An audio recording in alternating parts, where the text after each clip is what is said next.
All right, welcome back to the Beast Game Podcast. And this is a review for a movie called Terminal, which is written and directed by Von Steen, who has done some second unit director work for various Hollywood movies. That's generally someone that might film stunts. So it stars Margot Robbie, Simon Pegg, and Mike Meyers. And the synopsis is, in the dark heart of a sprawling anonymous city, Terminal follows the twisting tale of two assassins carrying out a sinister mission, a teacher battling a fatal illness, and an enigmatic janitor and a curious waitress leading a dangerous double life.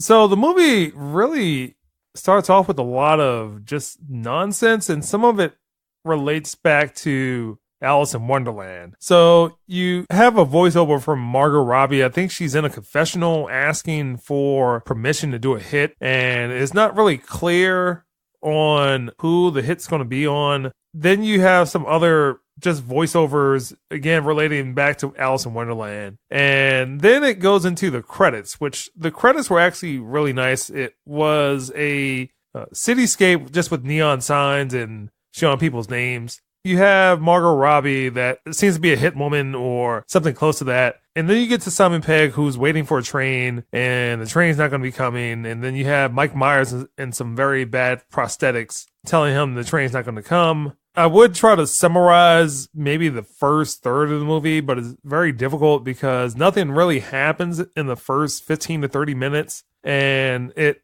then goes into Simon Pegg meeting Margot Robbie in a diner. And Margot Robbie's a waitress, and that's kind of where I'll stop. I will say another positive thing before I get into a whole bunch of negatives. I did like the camera work. There's a lot of good framing and blocking and color grading, but it's overly stylish, and I wasn't sure what to make of it because even throughout the whole entire movie, there's some backstabbing, and it doesn't really make sense. And then you have all this existential babble from Simon Pegg's character, who's contemplating dying.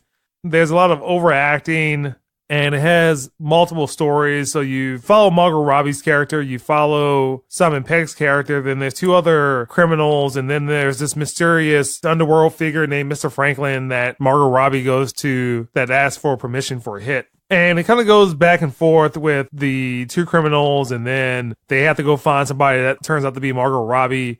And then you still have all this nonsense. So it's a crime drama with multiple stories that also has a lot of references to Alice in Wonderland. Then you even have Margot Robbie smiling like the Cheshire Cat. The movie jumps around way too much. It's kind of hard to figure out what's going on. Why am I watching this movie? It's a straight-to-video movie, so it's not out in the theaters, but really thought that it should be like The Kingsman or maybe Smoking Aces.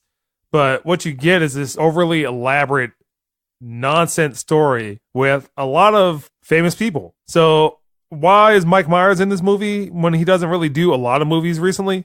I don't know.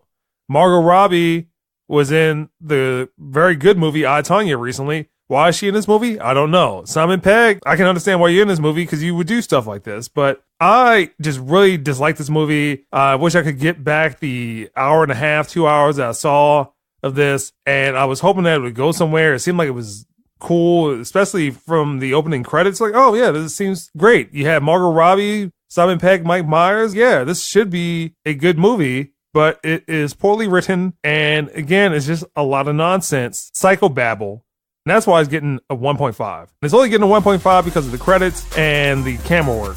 Otherwise, this is hot garbage, and that's the Beast Game Podcast.